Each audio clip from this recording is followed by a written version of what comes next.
Ang ano ko dito, ang tingin ko, yes, he is affected. Thank you kay Mario.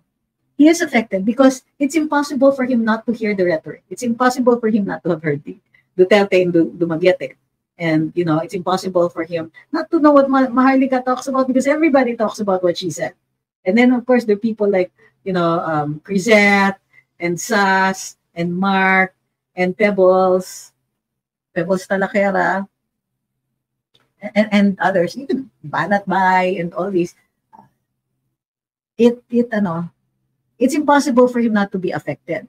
Pero I think this is his last, kumbaga, when he starts talking about don't de-stab, what's the next thing here?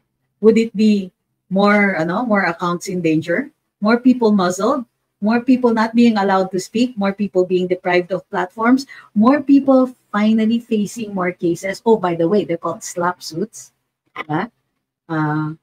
More people, experiencing the shrinking space for discourse. Parang pinararamdam niya, I can do this. I can make life miserable for you. Sure you can, Mr. President, of course you can, but I think your wife will beat you to it. Now we're actually seeing repercussions. You say something, you're not on their side, you're identified with somebody else, and you actually think that they'll do something to you. I've been getting calls actually. Are you sure you're safe? Are you sure ganito? It's in the air. You can smell it. That something is afoot, and that doesn't bode well for our rights. Because what we see right now, look at the blatant removal of a permit. Bawi-bawi ang permit. Ano yun? Laban-bawi? Barring people from using a freedom park, that comes with a criminal penalty. About a year in prison. And yet, and from what I hear inside government, people dread the phone call. Watch out, somebody might call you and say, the First Lady said, they're either going to ask something of you or ask you to leave. So, the president just says, ganon, diba? Will not allow agents within the country to destabilize our government and create division within our nation. Whew! Apparently, the president has forgotten that democracy is about 1,000 different voices. Democracy is about letting a million voices bloom. All of these voices, we all have our truth. How do you get new ideas? How do you create? How do you grow? It's by hearing more and more of that. You don't limit the creative space. You don't limit the free space. You don't limit the capability of people to speak out. Even if it is speaking out against the government's obligation is to protect that speech, even if that speech is being used against you. There are standards where you can say, okay, you can say that and nothing more. Yes, they're called the law. These standards say you can't libel somebody, you can't incite to sedition, you can't make false publications, Article 154 of the Revised Penal Code, look it up. You can't incite to terrorism. You cannot cause damage. You cannot scream fire in a crowded movie house. You cannot use fighting words so that you can, you get people to make a crime, to do something bad, to hurt other people. These are the boundaries of speech.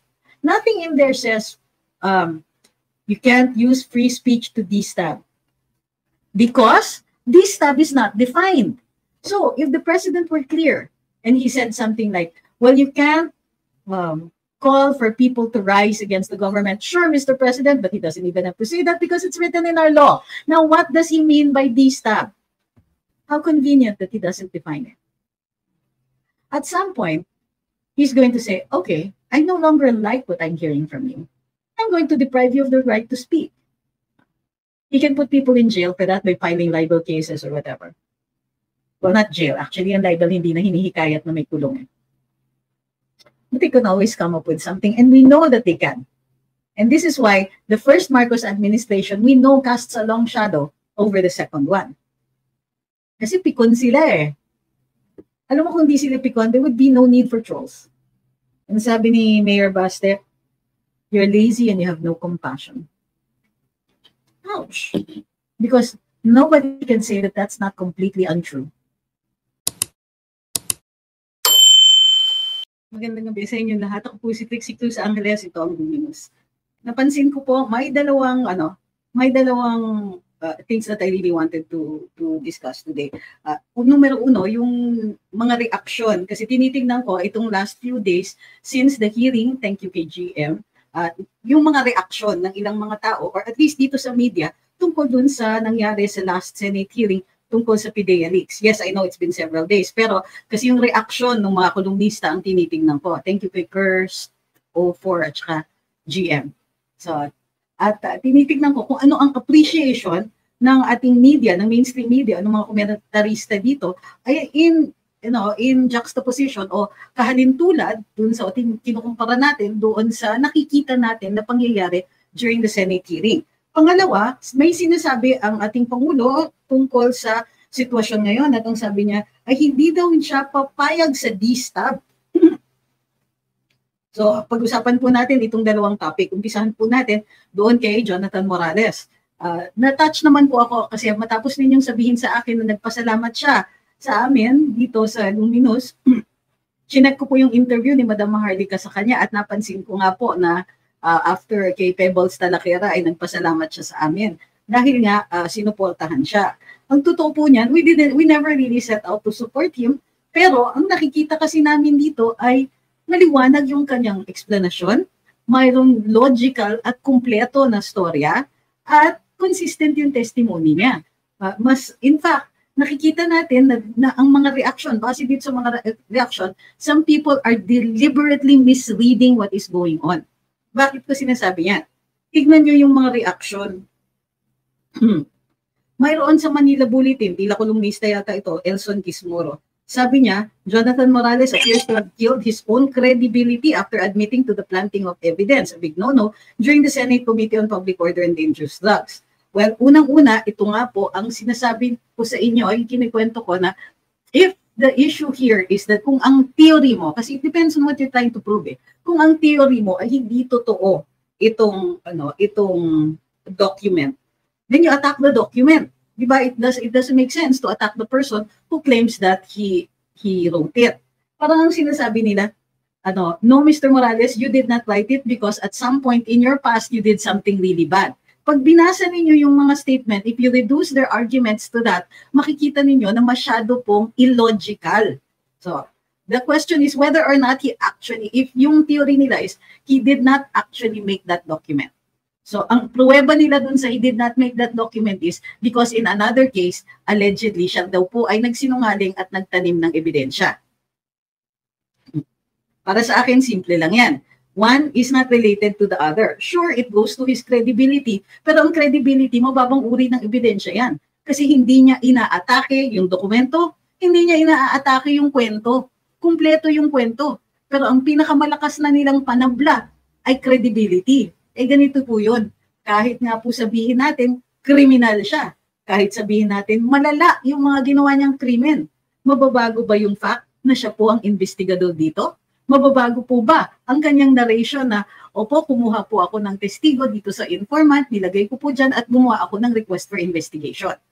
Yung mga target, yung mga atake sa kanya, even after this third hearing, hindi po nagbabago.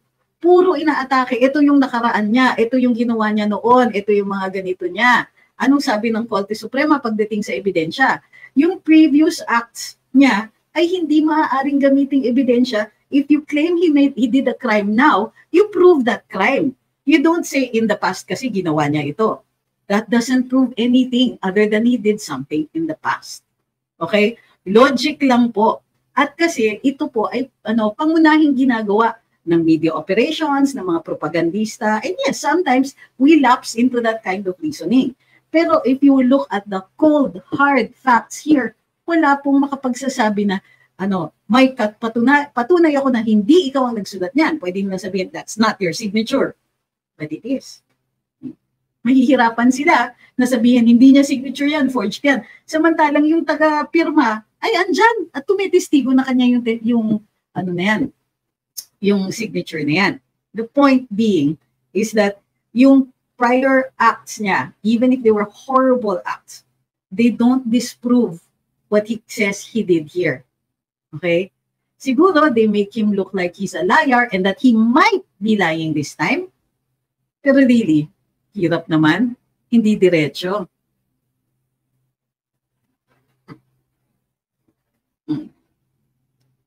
Okay, so it's really unusual. Ito pa ang mga sinasabi. Pare-pareho po sila eh. So halimbawa, itong si General Arturo Cacda, sabi niya, yun nga, ni-reveal daw na, yun nga, meron siyang admission daw. Hindi para sa akin, hindi maliwanag na may admission siya doon. But let's say meron. O, inadmit niya na somewhere in his past, meron siyang ginawa na ganito. What do you mean secondary evidence, Bong Gabriel? Okay, kumpletuhin niyo yung thought niyo. What do you mean by secondary evidence nga yan? Secondary evidence po yung Xerox, hindi yung character. So, meron pa. Ito, sabi pa ng PDEA Legal and Prosecution Services Acting Director Francis Del Valle, the name Bongbong Marcos or Bonget does not appear in the National Drug Information System or in this Interagency Drug Information Database. Hence, he has never been included in the drug war list. Etong tanong, bakit nyo binibring up yan? Siguro nga in a response to a question. Pero that was never the testimony of Mr. Morales. Mr. Morales' testimony was that there was an informant, he came in, he said there was this instance at the Rizal Towers in Rockwell. And he filled up the forms, took the testimony, made the attachments, and filed a request for investigation. Mr. Morales never said that the incident took place. Mr. Morales never said that the incident is true. Mr. Morales never claimed that he was testifying that the president has prior acts of this. Mr. Morales simply said that he took the statement of an informant and filed a request for investigation. And that request for investigation was denied. Lahat itong sinasabi ng ibang tao doesn't meet that. They are attacking a statement that has never been said. Ito, sabi po ni Senate President Juan Miguel Zubiri, while certain claims were made, documentary evidence is yet to be presented. There were no pictures, no corroborating testimonies. In other words, this was solely based on the testimony of one person on what appears to be hearsay evidence. Ayan na naman po. Paano ba naman magre-request si Mr. Morales kung wala siyang informant? Hindi niya sinabi that the information is true as of his own personal knowledge. What he says is, I have an informant who claims that he is an eyewitness, first-hand account of these things that happened there. Mr. Morales didn't say he testified. Mr. Morales didn't say that the informant is correct. Mr. Morales said, let's investigate so we can determine if this is true. Nakakaloka. Ang layo. These people are not meeting it. They either did not hear or listen to the Senate investigation inquiry. They did not look at the documents. They did not bother to study the issue that is here and that was being presented. They're just talking. And they're not talking in point. Kailangan ng ebidensya, sabi ni Senator Mix. Hindi pwedeng sabi-sabi lang. Eh, natural. Wala naman nagsabi na ginagawa ito ng presidente. Ang sinasabi natin ay may request for investigation para i-determine kung totoo nga ang ginagawa yan ng presidente. Pero sinalag yung investigasyon na yon. Paano nagkaroon ng issue dito sa hearsay evidence? Abay, natural, hindi ba normal yan? Kahit sa NBI, ganito ang procedure niyan. May dadating, complainant, magsusumbong, oy, Mr. Agent, ganito yung nangyari sa akin. O, kuha ng statement si agent. File siya ng report, file siya ng request for, parang clearance to conduct an investigation, submit. Ang investigador ba ang may personal knowledge? Wala. Narinig niya, binigay yung statement. But that statement is a sworn statement. Mr. Morales took a sworn statement from somebody else. Saan ang hearsay evidence niyan? Mr. Morales never testified that the president was involved in illegal substances. He simply asked for an investigation, and an investigation is intended to determine if the informant was correct. Or there is evidence to support that the informant's statement. Bakit ganito yung mga reaksyon? Hindi nila pinupuntirya. Kumbaga, kung archery ito, wala sa kanilang nabubulsay. Lahat sila ay minsan hindi lumalanding at all. So this is all that the people are saying. The reactions are, yung mga pro-BBM na reactions are, hearsay naman yan. We explained, Mr. Morales' testimony is that there was an informant. That is his own personal knowledge.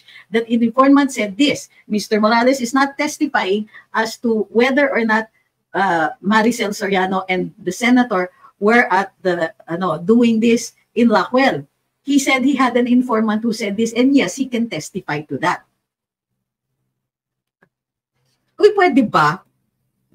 Correction, please, it's not the president. I didn't say that. I said senator in 2012. And we're talking about the president now. It is the same person. Don't nitpick because it doesn't really help anybody. Nobody here is contesting the identity of the person that is being talked about here. Diba? Halatang halata ng mga senador ay sinasalag lang naman nila itong investigasyon na ito. Correct. So, mayroon isa, pumunta sa aking wall at inaakusahan ako na hindi daw ako nagre-react doon sa sinasabi ni Attorney Gadon kasi kaibigan ko daw siya and that I refuse to react. Bakit ako magre-react? Unang-una, kung gusto ninyo to talk about credibility, of course, Attorney Gadon will have to speak and take the side of the administration because he cannot do otherwise. So, he cannot say otherwise. Sabi ni Ma'am Zenaida, Attorney JM saw the pictures po. Sure. Dagdag natin yan. He saw the pictures. Okay. Pero, the evidence that the pictures are there, the primary evidence of these pictures are the pictures themselves. Okay? In the absence of that, saka lang papasok yung testimonya niya. Anak na, itong si Pepper, you don't understand what hearsay testimony is, di ba? Kasi yung sinasabi mo, hindi verified, therefore hearsay. Of course not. Pagka hindi verified, it's simply unverified. And how do you verify? You verify by cross-examination. Actually, yung verification, hindi yan nag-a-apply sa testimony. Ano ba? Where did you get the term verified? Sus, ang daming nagmamarunong kasi. No, hearsay does not mean marites. That's not true. Hearsay means you cannot testify on the truth or falsity of a statement made by somebody else. Hindi ikaw ang nakakita. So if Mr. B talks to Mr. A, Mr. B says, oh, I saw C drinking water out of the bottle. Sasabihin ni A. So A then tells the judge, Your Honor, at that time, Mr. B told me that Mr. C was drinking water out of a bottle. Objection! Sasabihin ni lawyer ni B, lawyer ni C. Hearsay. Sasabihin ng lawyer ni A. He's simply testifying as to what he heard from this person. Okay? So, ang lalakas ninyong humirit ng hearsay, sa tingin ninyo ba ma-exclude yung ganyang testimony on the ground that it's hearsay? No, because Mr. Morales was not testifying on the truth or falsity of what the informant said. Kaya nga siya nag-file ng investigation request in order to determine whether or not these things are true. Okay? Nobody is saying and nobody claims that these things are true. They're Schrodinger's cat right now. They could have, they didn't have, or couldn't have. It's one or the other, but right now both exist with the same level of evidence. We don't know. So, wag kasing look, ganito yon. Understand the hearsay rule before you use it. Okay? Hearsay has nothing to do with verification. Mr. Morales can testify. An informant came here, he told me this. Because these things actually happen. Mr. Morales cannot say to the court or to the Senate na totoo yung sinabi ni informant. Okay? And nobody is claiming that. Dito ako nababaliw sa inyo eh. Wala namang sinasabi na ganun. Masyado kayong defensive, kayong mga nagsasabing hearsay yan. Diba? It's hearsay only if it goes into the truth or falsity of whether or not these things happen. Mr. Morales is saying, I took his testimony, I filed an request for investigation, and they denied it on the ground that Malacanang didn't want it to happen. This is what is being proven here. You jumping the gun and saying, hindi yan totoo, hindi totoo na may illegal substance dyan. Kasi hearsay lang yan. Kayo yung defensive, hindi pinag-uusapan yun. Walang nagsasabi na yun yung nangyari. And you just joined the ranks. So of course, you're in good company. You just joined the ranks of these people who keep saying that there's no proof that this is what happened. There's no proof that the president had done this before. There's no proof na ganyan-ganyan. That's not what we're trying to prove. So again, when you say there is evidence to this, first make it clear. What are you trying to prove? And what is this Senate inquiry about? Mamaya na yung sa Supreme Court ruling on drug tests. Kasi actually it's supposed to be later today pa. Kasi inaaral ko pa po lahat ng Supreme Court decisions on that one. Please do not keep repeating. Kaya ako po hindi sinasagot yung mga tanong na ganyan kasi kulang pa yung aking impormasyon. And I don't want to misinform you.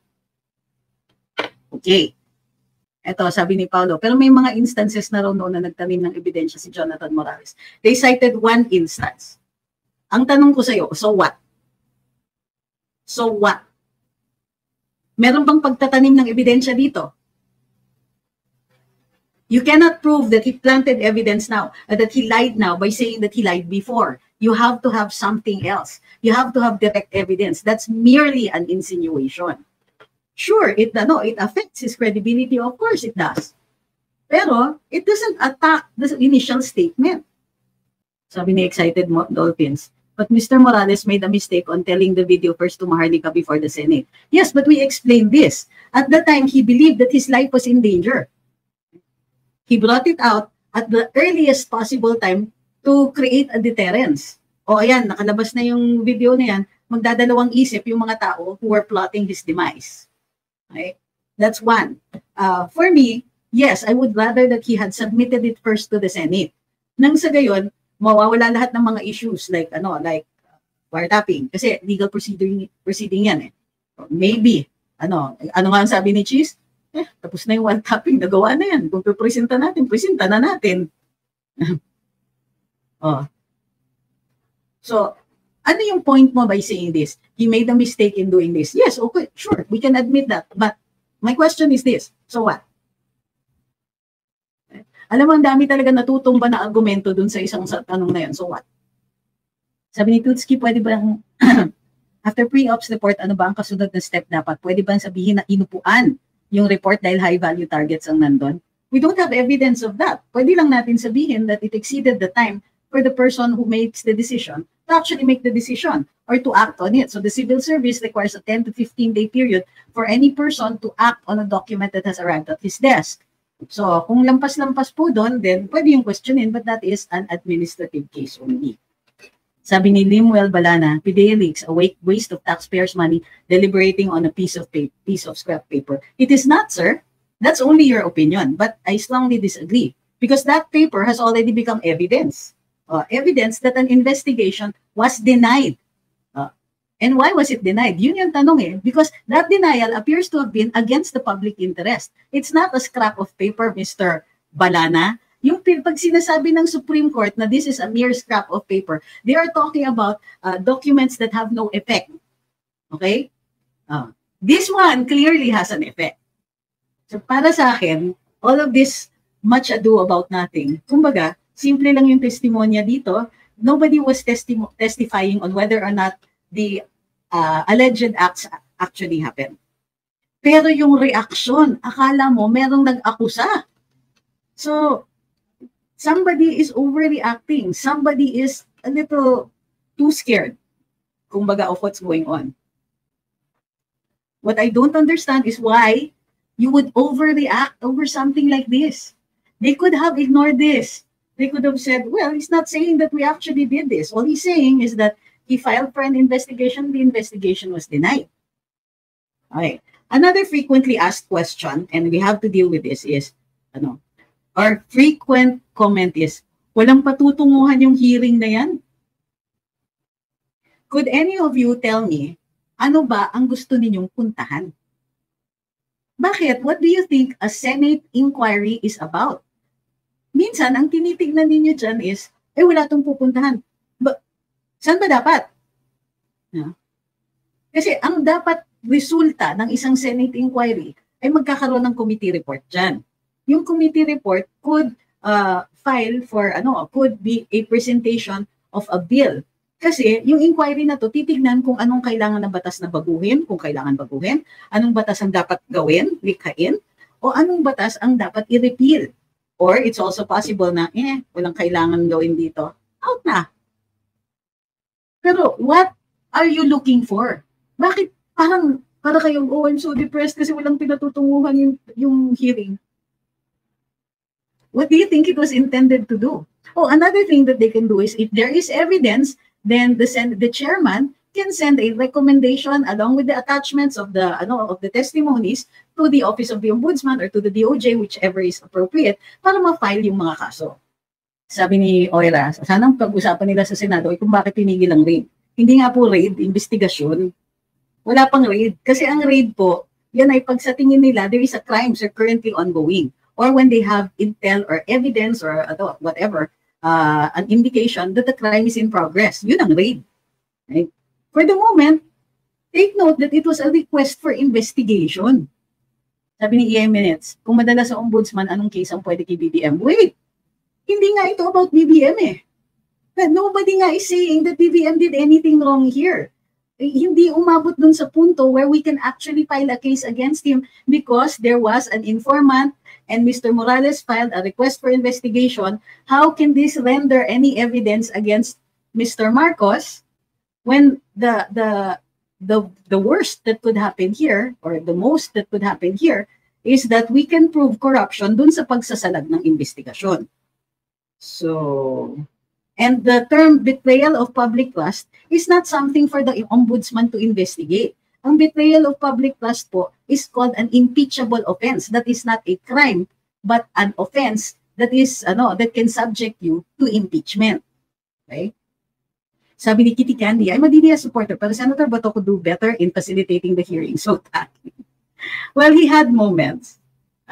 Kumbaga, I think that Senator Bato could use more practice, yes, and I agree on that. But he did have good moments. Another frequently asked question, bakit hindi daw nakakulong si Senator Jinggoy, convicted naman siya? He filed for bail pending appeal. Allowed naman po yun. So he filed an appeal and he also filed for bail with the RTC na habang naka-appeal pa yung kaso dun sa, I think, not sure if it's the Court of Appeals. Ano bang Supreme Court kasi kung Sandigan Bayan ang nag-convict sa kanya.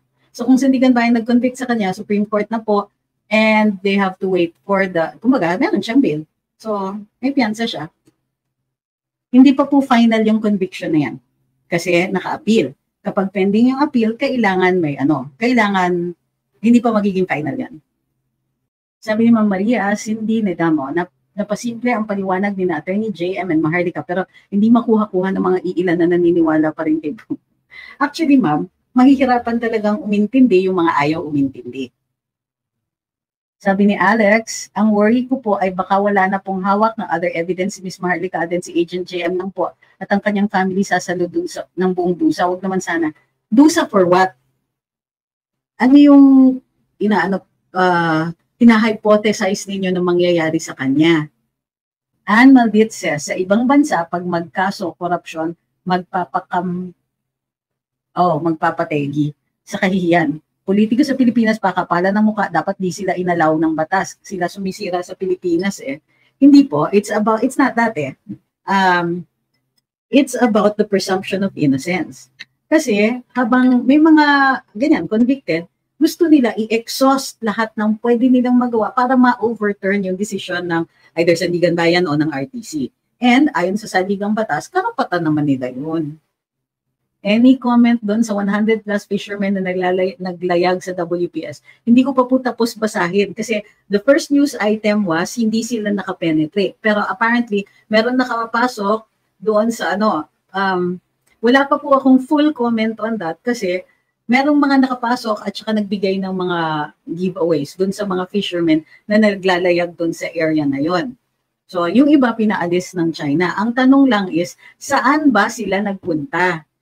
Kasi, kung susundan, yung doon sa sa arbitral decision, yung 12 nautical mile zone from the outer limit of Scarborough Shoal, of the island, kumbaga, it's considered daw an island eh. 12 kung doon sa within sila sa 12 nautical miles na yon, walang issue. Tama talaga sila doon. Tama yung at mali ang China kung tataboy sila doon. Pero kung yung paglalayag ng mga fishermen at ng mga 100 na private vessels na yon ay pumasok doon sa lagoon, ibang usapan po yan. Kasi hindi yan nakalagay sa arbitral decision. Sabi ni RC, bago po nagulgulo yung SMNI page kahapon sa Banat Bay, sinabi nila na parating ka na daw at meron ikaw dalang video. Nagbibiro sila, wala po akong dalang video. parating na daw ako, may dalang video. Hindi po, nagbibiro po si Boss J. Wala akong ganun. Ako pa talaga. Kung ako yung merong ganun, di sana noon ko pa ako yung naglabas ng news na yon, hindi si Madam Maharlika, di ba? Baka yun yung nag-trigger, kaya nangarag yung kabila at pinutol agad yung guesting nyo. I don't know what really the reason was. Ako, I'm still going for the gusto nila yung makeup artist ng SMNI. So yun na. Sabi ni Pangulo, he won't allow DSTAB. Na natin yung mga sinabi niya. Sabi niya, his administration would not let agents within the country destabilize our government. We will also not allow agents within the country to destabilize our government and create division within our nation. So I urge all of you to continue to demonstrate your loyalty, patriotism, and service to your country. And let that love of country remain as your compass in your duty to our country and to our people. Kabisado ko yung cadence ni Boss. My concern with this, it seems to be a foreshadowing. Thank you, Ma'am Telms. It seems to be foreshadowing something. Now, as we know, several things have been happening. Takedowns of SMNI, takedowns of commentators on radio, parang missing hosts, diba? Ganyan, diba? Merong isang programa in mid-air, tinanggal. And reinstate naman yung program afterwards, pero that particular episode was taken down. Yeah. And you also have a non-official residing in Malacanang calling up people and asking them to remove certain people they don't like. Tapos, ito pa the monumental insensitivity, lack of foresight, or maybe we should just call it stupidity, of the officials of the Presidential Communications Office announcing a partnership with Meta and Google and TikTok, and then 2 days later, SMNI's accounts get taken down. Wow. You don't announce these things. Think of the suspicion of people. Diba sinasabi na, to combat fake news, to combat misinformation. I know some of these officials, and the truth is, they wouldn't know misinformation, disinformation, or a solution to all of that if it slapped them in the face and called them miss. I think kaya nila pinupush ang divorce ay para lang talaga sa kanila yan. Dahil malamang di afford ng mga mahihirap yan. Actually, mali. Kaya nga dapat tinutulak ang divorce kasi may mga taong mahihirap na kailangan yan. They don't fix their statuses anymore. Minsan, kakasal sila. Tapos informal yung hiwalayan. Tapos they just go with other partners and so on. So, gulo-gulo.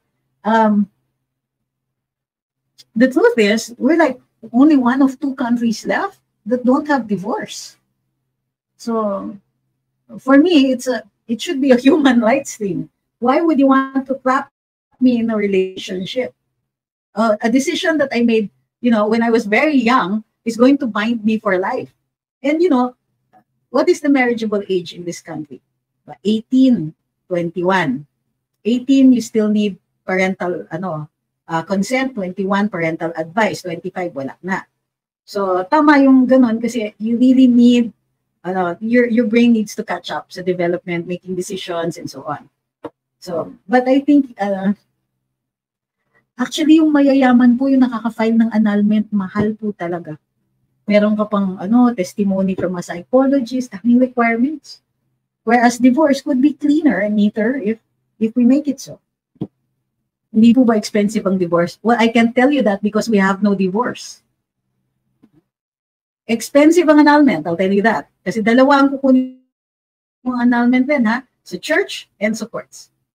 Sabi ni Seo Kyun-so, kahit wala na divorce, uso naman dito sa Pinas yung sumakbalang bahay at di kasal. Oh, but it makes for really messy, successions. By succession, I mean, pag may namatay dun, naku, labasan na ngayon yung mga Junakis, labasan na yung, ako ang totoong asawa. Ako ang maglilibing sa asawa ko. Lumayas ka sa bahay na ito.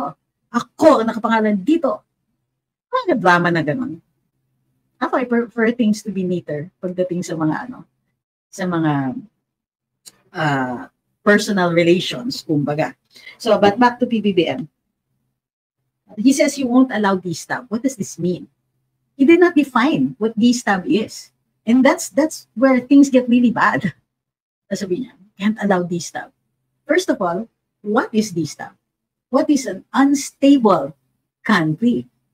Para sa akin, instability can be the result of many things. Catastrophes, wide-scale catastrophes. Or let's say there's a massive, knock on wood, earthquake. That makes for instability. What if,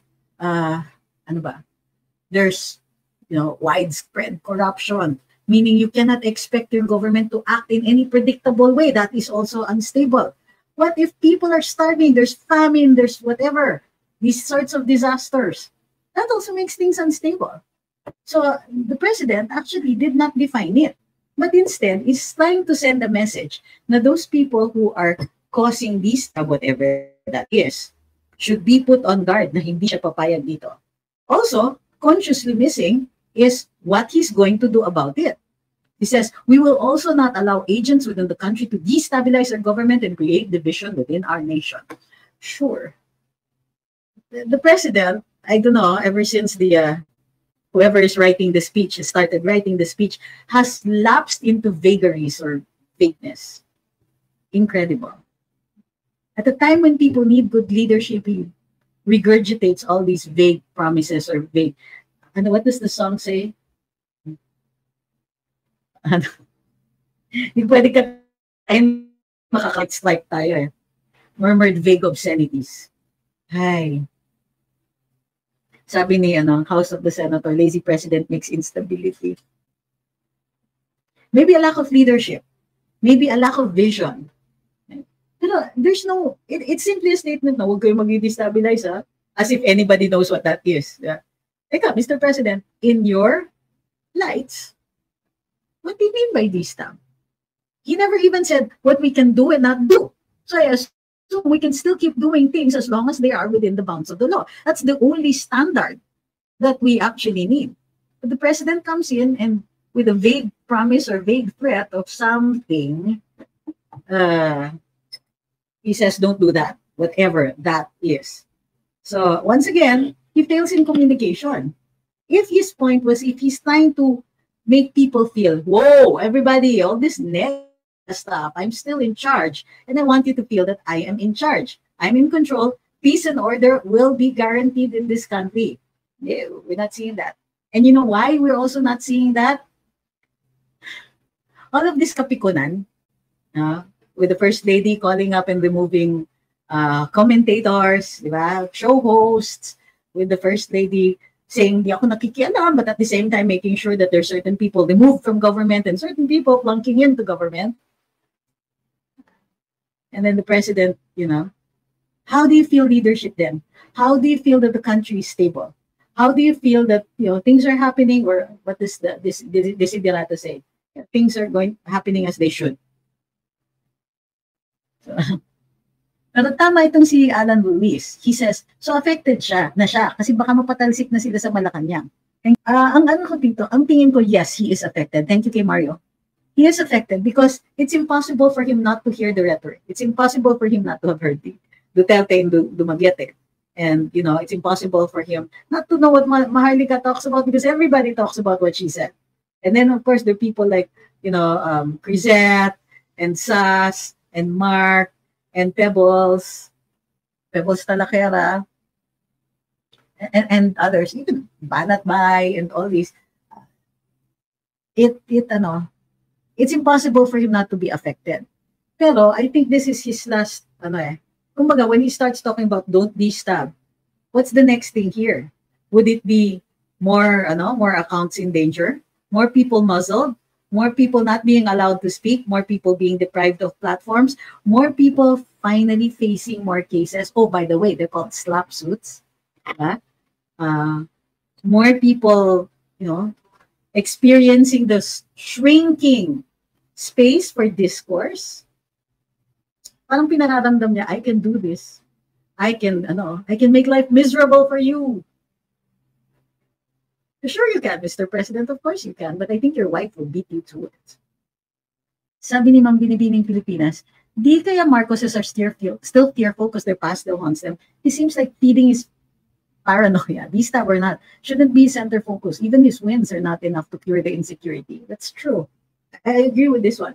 But I'm not sure fearful because their past still haunts them? I think no. Once he got elected, you could feel it eh. Parang he stood taller. He's not very tall, but he stood taller. Parang, redemption. We are now redeemed. The past doesn't haunt them anymore, ma'am. And in fact, because if it did, then all of these, he's the type who can just say, so-and-so said that, well, so what, move on, ganon.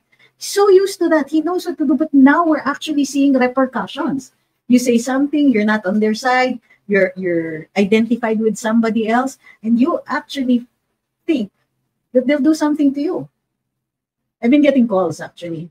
Are you sure you're safe? Are you sure ganito? It's in the air. You can smell it.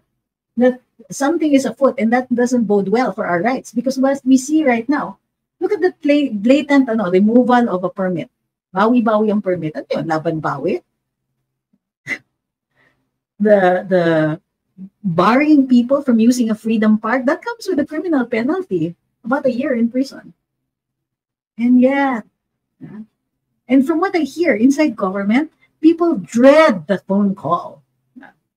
Watch out, somebody might call you and say, the First Lady said, they're either going to ask something of you or ask you to leave. So, the president just says, ganon, diba?